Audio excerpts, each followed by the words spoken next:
At this time, I have the honor to present to you the moral leader of our nation. I have the pleasure to present to you Dr. Martin Luther King, Jr.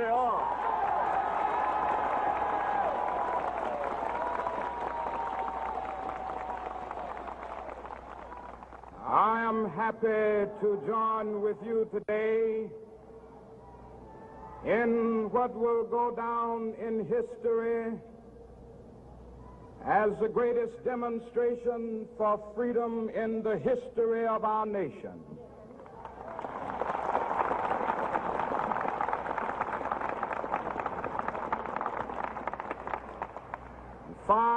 $50 years ago,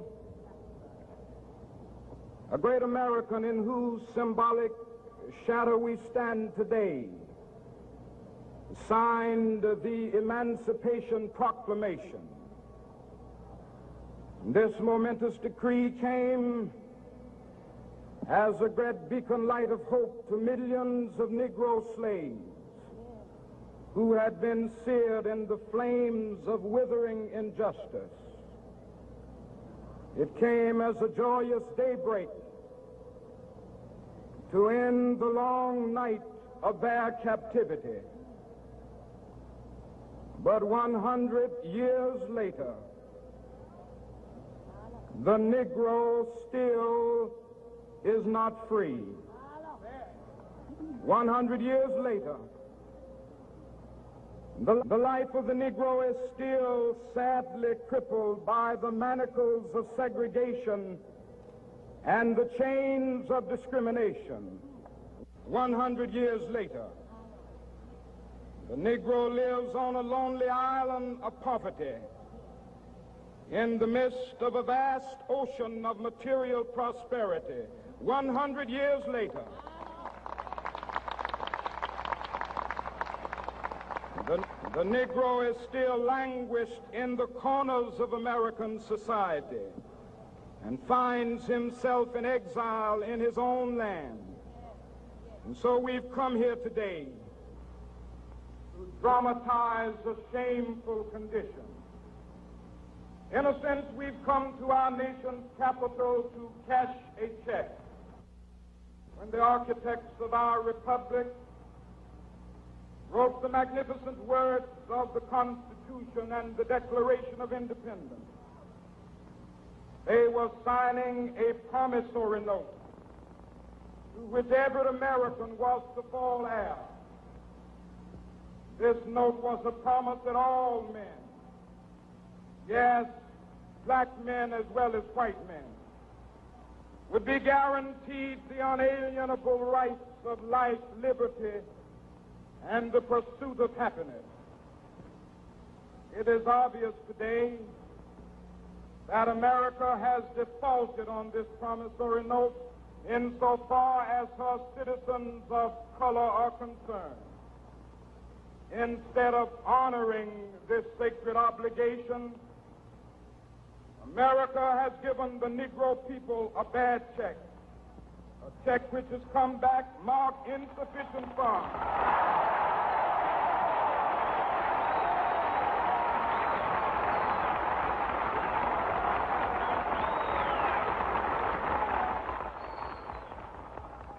But we refuse to believe that the Bank of Justice is bankrupt.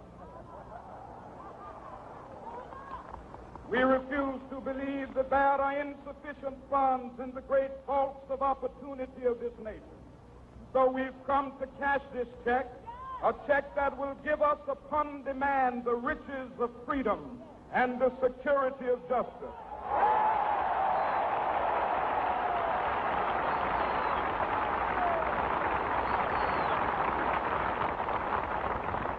We have also come to this hallowed spot to remind America of the fierce urgency of now. This is no time to engage in the luxury of cooling off or to take the tranquilizing drug of gradualism.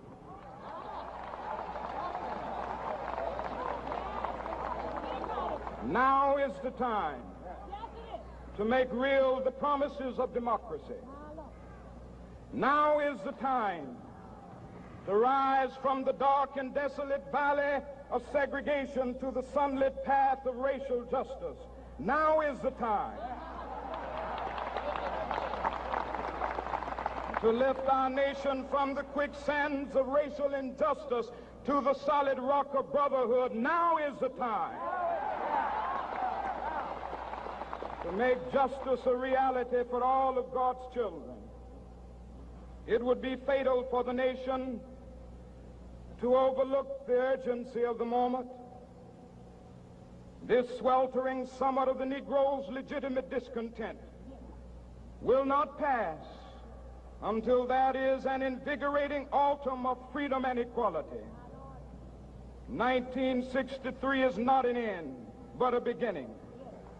Those who hope that the Negro needed to blow off steam and will now be content will have a rude awakening if the nation returns to business as usual.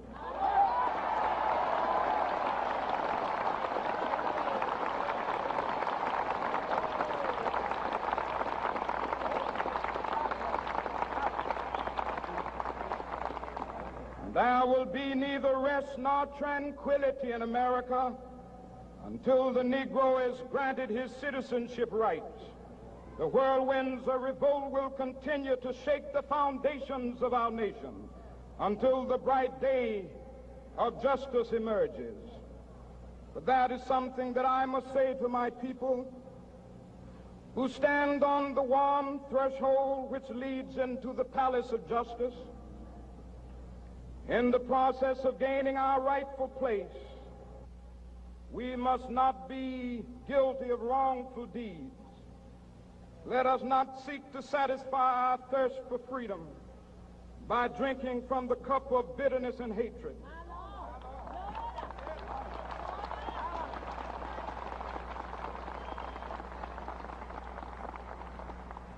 We must forever conduct our struggle on the high plane of dignity and discipline.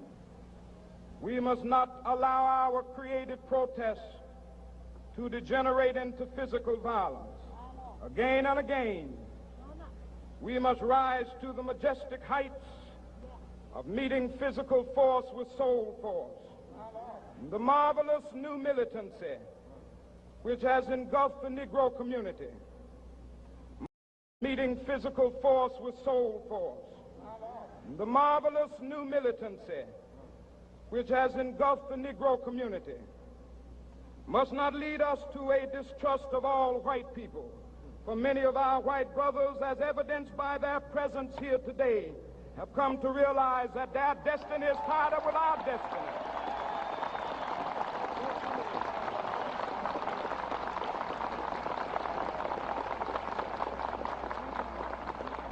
And they have come to realize that their freedom is inextricably bound to our freedom. We cannot walk alone.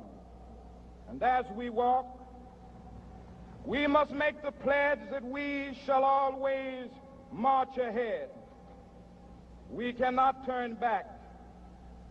There are those who are asking the devotees of civil rights, when will you be satisfied?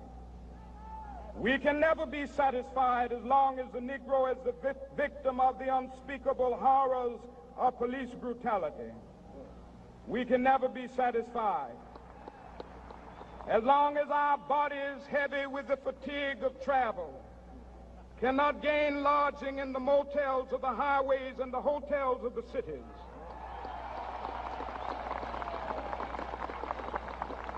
We cannot be satisfied as long as the Negro's basic mobility is from a smaller ghetto to a larger one.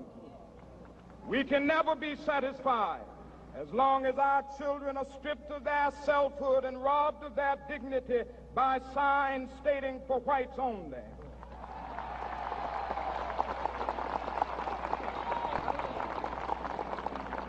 We cannot be satisfied as long as a Negro in Mississippi cannot vote and a Negro in New York believes he has nothing for which to vote.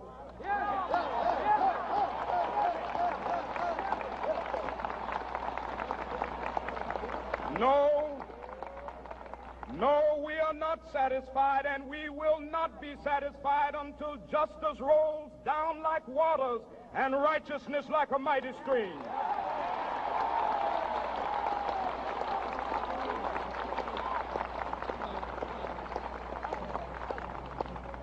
I am not unmindful that some of you have come here out of great trials and tribulations.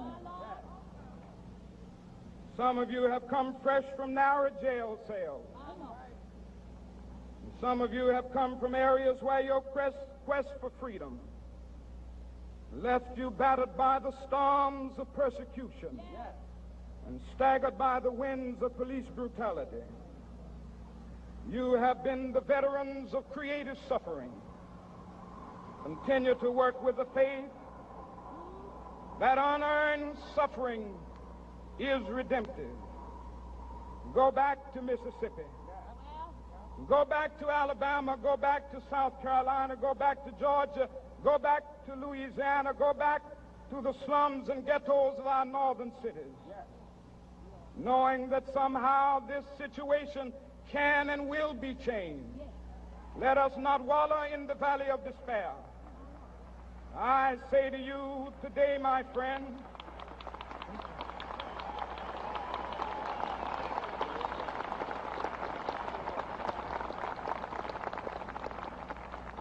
so even though we face the difficulties of today and tomorrow, I still have a dream. It is a dream deeply rooted in the American dream. I have a dream that one day this nation will rise up and live out the true meaning of its creed. We hold these truths to be self-evident, that all men are created equal.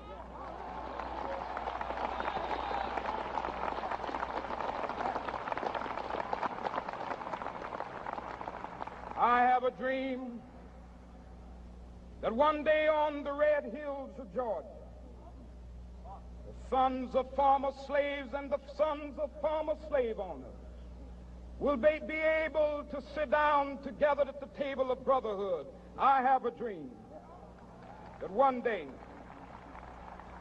even the state of Mississippi, a state sweltering with the heat of injustice, sweltering with the heat of oppression, will be transformed into an oasis of freedom and justice. I have a dream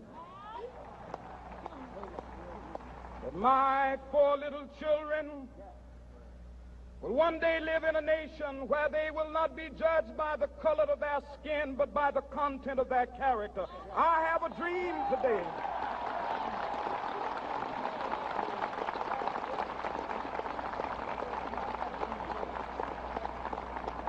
I have a dream that one day, down in Alabama, with its vicious racists, with its governor having his lips dripping with the words of interposition and nullification, one day right there in Alabama, little black boys and black girls will be able to join hands with little white boys and white girls as sisters and brothers. I have a dream today.